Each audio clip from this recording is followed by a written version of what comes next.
ngeri. Dalam urusan dunia juga sama. Kita senang tetangga kita kena musibah. Orangnya pelit. Emang nyebelin ya orang pelit itu ya. Orangnya nggak pernah kumpul sama tonggo. Orangnya nggak serawung dan tidak pernah menyapa tetangga. Motornya 3 hari itu hilang semua. Jenengan jadi tetangganya ngucap apa? Alhamdulillah. Bukan itu ajaran Islam. Iya, inna lillah. Kemudian ya berbela sungkawa. Oh, Mbak Yu, motornya hilang 3. Ya Allah, mudah-mudahan dapat ganti mulutnya, tapi hatinya rasakno, ya podo wae. Allah lihat hati kita, ini hatinya nggak boleh senang, la tafrah. Jangan senang dengan musibah yang menimpa saudaramu sesama muslim. Yang non muslim saja kita nggak boleh senang kok. Pokoknya manusia, makhluk Allah kena musibah kita nggak boleh senang. Tuh contoh ada seorang ulama. Tetangganya itu nyembahnya api. Alhamdulillah kan, tetangga jenengan kan yo, akhirnya yo sholat, nggak nyembah api itu. Kalau punya tetangga nyembah api kan yo rodok was-was ya. Paham was-was toh ya? Ya, was-wasnya ini nanti kalau lali tidur terus kebakaran kan yo, naudzubillah min dzalik, was-was. Ini tetangganya penyembah api. Kebetulan dia seorang pedagang ulung. Ya, pedagang ulung. Nah, bulan itu semua modalnya itu digunakan untuk kulaan. Kulaan itu bahasa Indonesianya apa ya? Membeli barang untuk dijual lagi dalam jumlah besar. Ya, kedawan ya. Kulaan, itu kan dari bahasa Jawa, betul kan ya? Grosir kan jualnya, betul kan? Nah, kalau bahasa Indonesia yang sekarang itu apa itu? Reseller, ya betul ya, reseller itu jual lagi, beli untuk dijual lagi tapi cuman pinjem sama orang titip. Tapi kan nggak modal kalau reseller, kadang ya modal juga ya. Ini duitnya semua kulaan dihabiskan untuk beli barang. Lah kok dilalah, ya kersane Gusti Allah. Itu barang yang berangkat, kontainer-kontainernya itu dirampok di tengah jalan. Berarti duit entek kabeh, hartanya habis. Sementara tetangganya ini muslim ulama. Coba kalau jenengan punya tetangga nyembah api, terus duitnya entek, ngomong apa? Syukur. Naudzubillah min dzalik.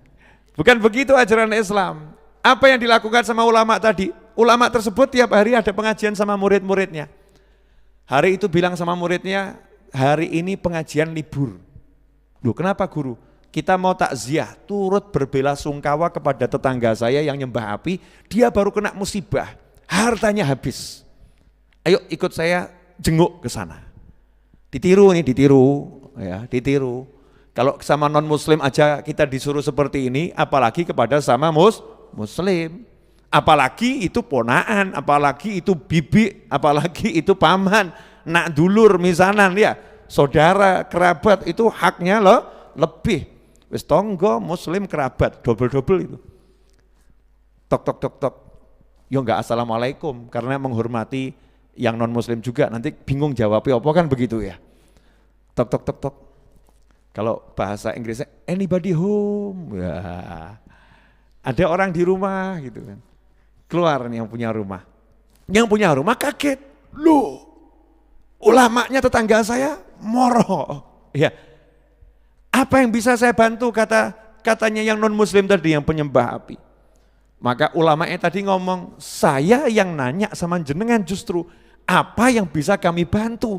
Karena saya dengar Anda baru kerampokan, habis bersih, harta Anda ludes semuanya. Apa jawabannya Majusi tadi yang nyembah api? Jawabannya mengagetkan ulama tadi. Enggak apa-apa, duit hilang bisa dicari. Yang penting agama saya enggak hilang. Ulamanya ngomong sama muridnya, catet. Catatan ilmu, pengajiannya di sini saja. Catat, Masya Allah. Catat, muridnya nyatet nurut. Enggak murid terus ngomong, mosok toko Majusi, penyembah api ini Ustadz ini enggak beres ini. Penyembah api mengeluarkan kalimat kok disuruh nyatet katanya ilmu. Karena ilmu itu miliknya hamba Allah, dimanapun dapat ya diambil. Selama itu sesuai dengan ajaran Allah Subhanahu wa ta'ala. Silahkan masuk, silahkan masuk. Akhirnya diajak ngobrol. Lah Anda ini kok, mohon maaf loh ya, saya lihat Anda orang yang betul-betul teguh megang ajaran Anda sebagai penyembah api. Lah kenapa Anda nyembah api? Ini di kitabnya disebut begini ya. Kenapa Anda nyembah api? Dia jawab, nah saya mau berbuat baik sama apinya, tak jaga dia, tak sayang-sayang dia, biar nanti dia di neraka itu kenal saya, gak bakar saya. Katanya penyembah api. Nah ulamanya ngomong, oh begitu, iya. Daripada nanti di neraka gak jelas, dia kenal kamu atau tidak, coba kita tanya di dunia. Dia kenal sama kamu atau tidak? Dia kenal sama saya atau tidak? Saya nyembahnya Allah yang menciptakan api dan menciptakan jagat raya. Kamu nyembah api. Mari kita bersama-sama memasukkan tangan kita ke dalam api. Coba siapa yang terbakar dan siapa yang tidak terbakar. Mestinya dia udah kenal sama kamu 70 tahun yang gak bakar kamu.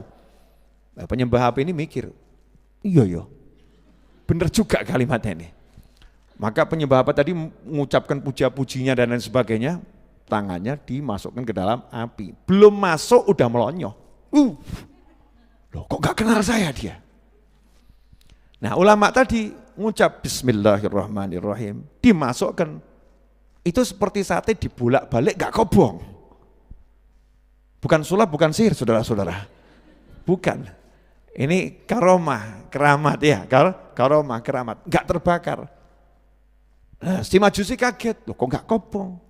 Ulamanya jawab, saya nyembah yang menciptakan api. Saya minta tadi dengan nama Allah, biar apinya dijadikan tidak bakar saya. Saya minta sama Allah.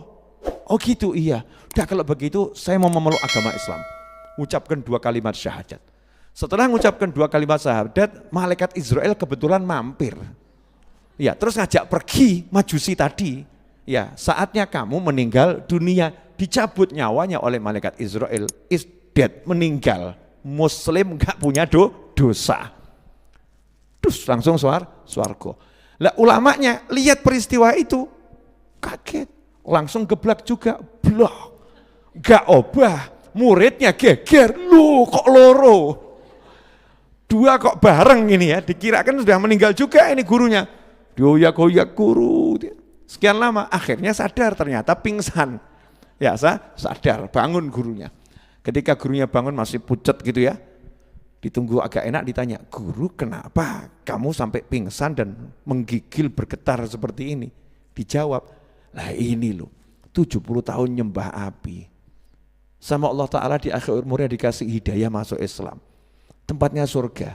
Lah saya ini nanti akhirnya bagaimana? Lah aku diwalik.